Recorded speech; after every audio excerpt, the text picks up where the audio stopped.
Welcome, modern day mystics, fellow truth seekers, James and Justin, back again. And in this one, we are going to listen to a powerful story done by the Fictionist called Empty Your Mind. Powerful Zen story for your life. But anyway, guys, we won't keep you waiting. Let's get into it.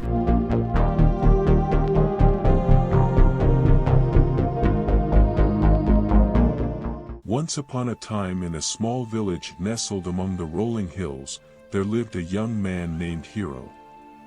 Hiro was known throughout the village for his restless mind. He was always thinking, analyzing, and worrying about the past and the future. His mind was cluttered with thoughts, and he could never find peace. One day, Hiro heard about a renowned Zen master who lived on top of a distant mountain. The master was said to possess the secret to finding inner peace and tranquility. Intrigued, Hiro decided to embark on a journey to seek the wisdom of the Zen master. After days of arduous travel, Hiro finally reached the top of the mountain. There, he found the Zen master sitting quietly, his eyes closed in deep meditation. Hiro approached the master and bowed respectfully. "Master," Hiro said, "I have come seeking your guidance. My mind is restless, and I yearn for inner peace. Can you teach me how to empty my mind?"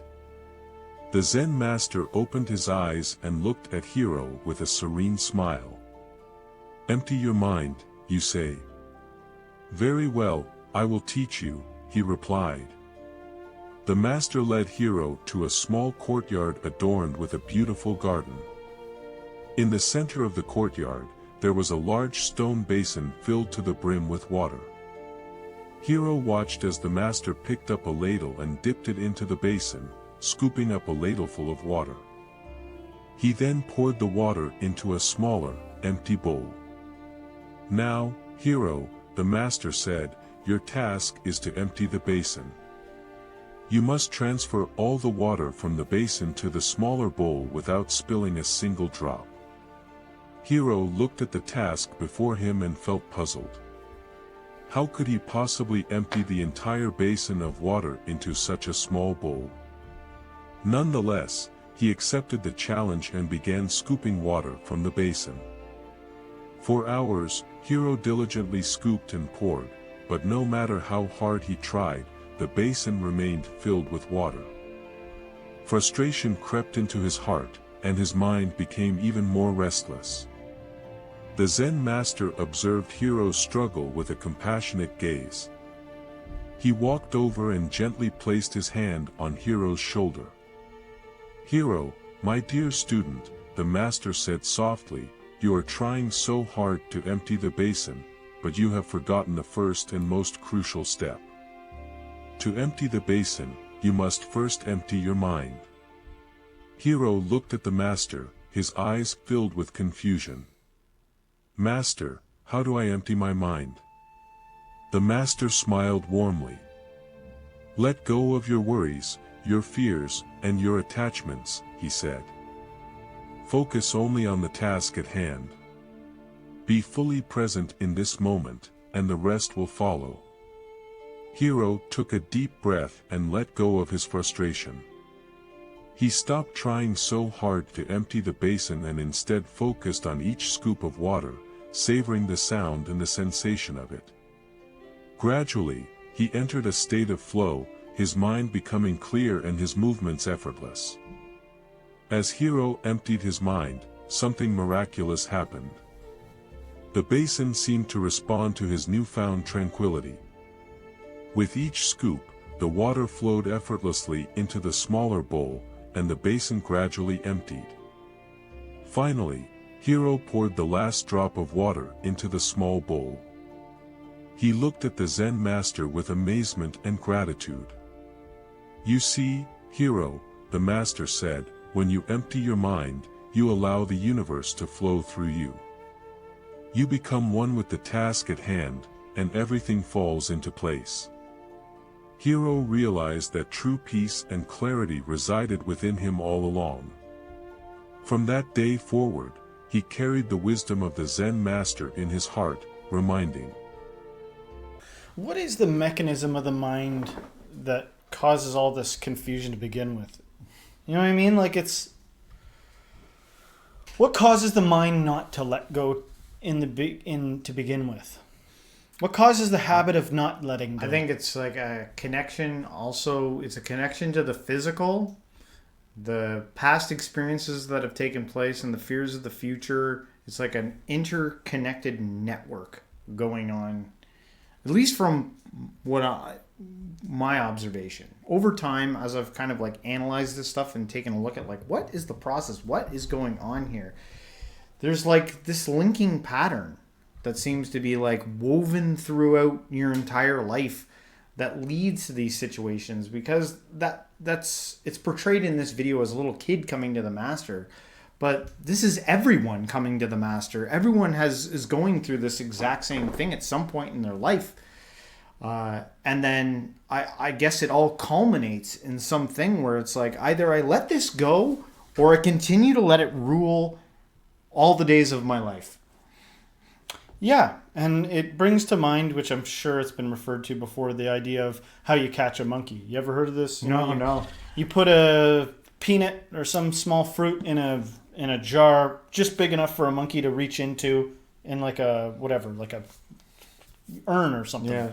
And then the monkey goes in and reaches in and grabs the fruit with his fist, but upon closing his fist around it, he can't pull it out of the jar. Oh, yeah. And it's too desperate to hang on to it that the hunter just comes along and, it's got the monkey now. Yeah. And humans are like that. If you explain to a human, just let go. And they go, oh, okay, I can just let go. Okay. But for some reason, the mind holds on. Oh, right? Yeah. It causes all this suffering. And sometimes I think, and literally if you come along and you're like, you know what? If you can learn how to let go with your mind, behold, 72 virgins and streets of gold and all kinds of wonders you can't even imagine. The best thing. Pick a thing. What would you like? I don't know, unicorn Pegasus. You get 1,000 of those if you let go. It turns into more grabbing. It's like confused about what not grabbing even is. So you kind of need these practices that sort of lead you and teach you into just like the practice of letting go. Sometimes by the time you get to the fifth finger, the first fingers are reclosing again. You know what I mean? Damn it. Why can't I just... But it's seeing. You just got to sort of see... Sometimes I feel like it's almost like sometimes I feel it's almost like getting exhausted of it. Are you I feel like the question coming in is like, aren't you exhausted about coming back to the same thing? Because the people that express radical life changes are like terrifying prognoses. Like, you've got very little time. It's like all the bullcrap immediately goes away, and you're like, you know what I mean? Or something. I've been so depressed. I've had such calamitous news before where people are like, you're in a different state. Like, there's things that cause the layers of ego and bullcrap to fall away quick. I don't have any time to be any pretension other than like what matters most all of a sudden rises to the surface. Yeah. And so what they talk about in these practices is getting there without a calamity. Like, just get there before this stuff happens. Yeah. Because I feel like a good representation is like America in the 80s. People were fretting over their toupees and fretting over their jobs and their third divorce and their, just an endless list of hyper capitalistic frettings. Yeah. You know what I mean? That were frizzling out into addiction and all kinds of stuff. Yeah. And since that time, it's like been decades now. We've just like... People are starting to take seriously mental health and well-being. Yeah. Like, wait a sec, you're telling me there's a way to live where I don't have to, like, live for the weekend? Like, my day-to-day life can be tolerable? And I don't have to be nursing an addiction? Yeah. What? I don't believe it. I don't even believe it. Yeah. It's a tall, or believe it or not, coming out of, like, the trauma of culture that's just...